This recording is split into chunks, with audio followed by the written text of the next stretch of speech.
भव्य श्रीराम मंदिर निर्माण पाई बॉलीवुड स्टार अक्षय कुमार देले दान। राम सेतुर कहानी कही लोकों को अभियान रे सामिल हेबाकु कले अपील। तेबे दर्शक बंधु भिडियो देखा पूर्व जदि आपण आम चैनल नुआ आम चैनल को सब्सक्राइब करंतु एवं पाखर थिबा ऑल बेल आइकन को दबाई दियंतु आगामी अपडेट न्यूज पाया पई। अयोध्या रे भव्य राम मंदिर निर्माण पाई धन संग्रह अभियान आरंभ होईची।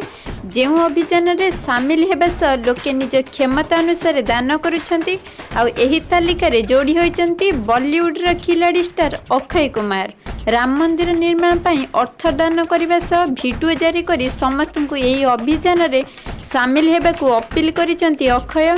ट्विटर रे अक्षय शेयर करिथिबा भिडियो रे लिखिसंती जे अयोध्या रे भव्य श्रीराम मंदिर निर्माण कार्य आरंभ होईची। यह बहुत आनंदर विषय। एबे एही निर्माण रे आमर योगदान रो समय आछि। मु यार आरंभ करि सारिछि। आशा अछि आपण मध्ये एही अभियान रे शामिल हेबे। एहा सब भिडियो रे निज झियो को राम सेतु बाबद रे कहितिबा कहानी मध्ये उल्लेख करिथिले। आउ एहा सब लोक मानको मध्ये मंदिर निर्माण पई निज सक्षम अनुसार सहायता करबाकू अपील करथिले अक्षय। एही मंदिर निर्माण सह मर्यादा पुरुषोत्तम श्रीरामक जीवन शैली और संदेश को नहीं आगु को बढ़ा को भविष्य पीढ़ी को प्रेरणा मिलू बोली कहिसंती अक्षय। राम मंदिर निर्माण पई चलीथिबा अभियान को जनवरी 14 रे राष्ट्रपति रामनाथ कोविंद आरंभ करथिले। राम मंदिर निर्माण पई 5 लाख टंका दान देबा सह एही अभियान को आरंभ करथिले।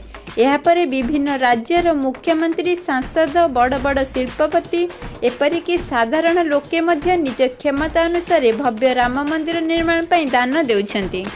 तेबे आसंतु जानिबा अक्षय कुमार कौन कहते ए बाबद रे।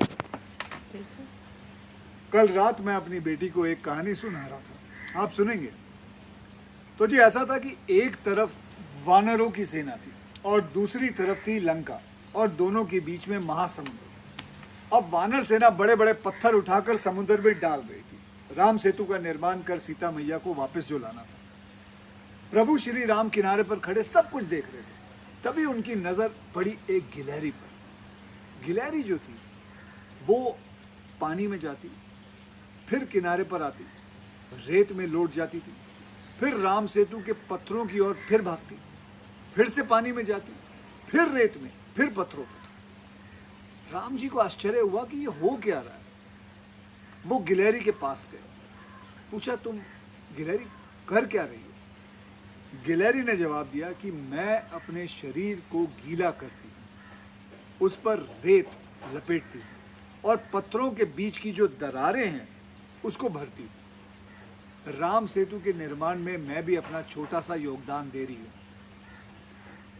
आज बारी हमारी। अयोध्या में हमारे श्री राम के भव्य मंदिर का निर्माण शुरू हो चुका है। हम में से कुछ वानर बने, कुछ गिलहरियां बने और अपनी अपनी क्षमता के अनुसार योगदान देकर ऐतिहासिक भव्य राम मंदिर बनाने में साझेदार बने। मैं खुद करता हूं शुरुआत।